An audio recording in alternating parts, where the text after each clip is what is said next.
and prosperity, not only in the region where crisis really created humongous challenges, but this will have global peace.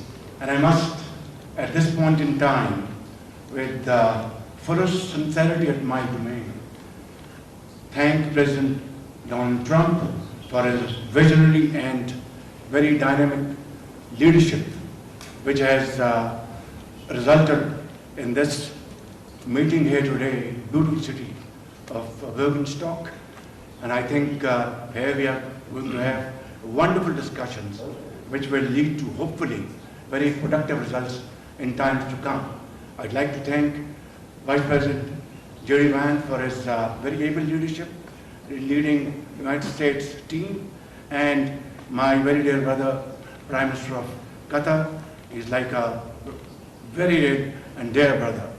And of course, Field Marshal Shehbaz Sharif, his outstanding role, very consistent, and he showed huge amount of perseverance and patience. And I think together, all these efforts have culminated here in this wonderful Bergen. And it's really very wonderful to be here. And hopefully when we go back to our homes, we'll have some wonderful paper in our hand which will promote peace, progress, and prosperity around the globe. Thank you very much. Thank you. Vice President, would like to say a few words? Thank you, Prime Minister. Wonderful. Well, I'll say just a few words here. And first of all, I have some notes of appreciation. First of all, I want to thank the President of the United States, who sends his best to all the great leaders assembled here, because he's empowered us to find a diplomatic resolution to a host of issues that matter to the American people, but I think the world. The opening of the Strait of Hormuz, the ending of the Iranian nuclear program, all of these things have already been accomplished. The question before us now is how much more can we accomplish together? Can we turn over a new leaf? Can we change relations in the Middle East permanently? Or do we go back to doing things the old way, which is not our preference, but is certainly very much something that can happen. I have a few other notes of appreciation. First of all, to the Prime Minister of Pakistan. A dear friend of the President's, a dear friend of mine, a guy who has been, with his leadership and his very careful and skilled negotiations, got us to this point. To his Field Marshal in Pakistan, Asim Munir. I will say that since Field Marshal Munir welcomed us with the Prime Minister in Islamabad, I have joked that I have two very, very important people in my life, an Indian and a Pakistani. The Indian is my wife, and the Pakistani is Field Marshal Munir. And I've probably talked to Field Marshal Munir more than I've talked to anybody else over the last 3 months. We would not be here without his statesmanship. He is, of course, a great military leader, but I think he's shown himself to be a great diplomat. And, of course, to Sheikh Mohammed, who's an amazing friend of the United States of America, but has been also an important part of getting us to this point. I think it's important for the American people, but people all over the world to appreciate that what's brought us to this moment is the President's leadership and the President's willingness to see a Middle East that is much different 10 years from now than it was 10 years ago. And what we're trying to accomplish here is something very simple.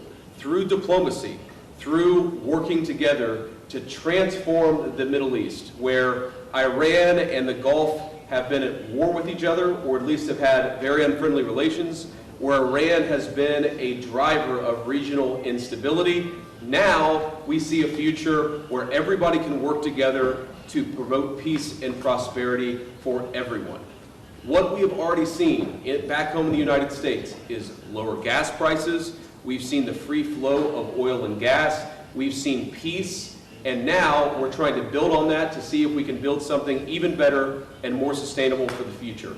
This is a historic meeting. Never before, outside of Islamabad and here, so outside the last few months, never before has the Iranian and American leadership met at such a high level. What the President has asked us to do is turn over a new leaf, to transform our relationship with the people of Iran and to extend an outstretched hand that says to the people of Iran that if your leadership is willing to give up being a driver of regional instability, if they are willing to give up nuclear weapons ambitions for the long term, then the United States is willing to fundamentally transform our relationship with that country. That is certainly our goal. We've already made great progress over just the last few hours. and I expect that we'll make additional progress in the hours to come. Thank you all. Is it possible just one question? Thank you all. Is it possible just one question, Mr. Vance? The main issue is... Let Sheikh Mohammed speak, please. First of all, I would like to welcome you here, Mr. Vice President, Mr. Prime Minister, your leadership and Field Marshal leadership actually initiating that process. That's what brought us here today. I think that every one of you has highlighted how important is this meeting, how historic is that event, and how significant is that agreement, not only on the security of the region, but also for the security of the world and for the global economy. What we have done and what we have achieved, we wouldn't achieve it without the dedication and the hard work that was done by you, Mr. Vice President, and Mr. Steve Woodcock and Jared Kushner, Prime Minister and Field Marshal, and also on the Iranian side, Dr. Haribam and Dr. Arabia. I'd like to thank all of you for your leadership and determination that put us in this room, and this is not really the main celebration. Our celebration when we reach the ultimate agreement. Hopefully this is just the beginning, and I wish... Questions, and then we're going to have to kick out the media and get started with the hard work. Go ahead.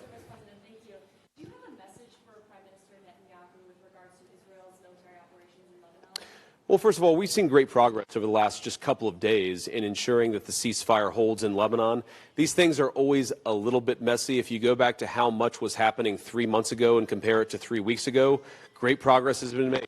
If you go back to 3 weeks ago to 3 days ago, additional progress has been made. The president has committed us to see a full regional ceasefire.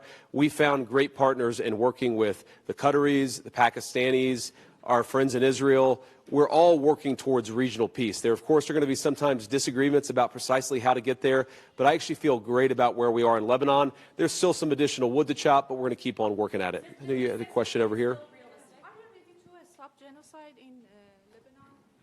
As you know, your alignment, Israel, has something like genocide in Lebanon. The main issue is stopping this. Well, ma'am, I think that the President of the United States and the United States of America have done more to stop the conflict in Lebanon than any government anywhere in the world over the last few months, and we're going to keep on working towards it. As I think a lot of you appreciate, peace is never easy. Peace always requires a little bit of work. It always requires a little bit of give and take. But the President of the United States is committed not just to peace between the United States and Iran. The President is committed to a regional peace, which is why we're here working so hard to settle our issues.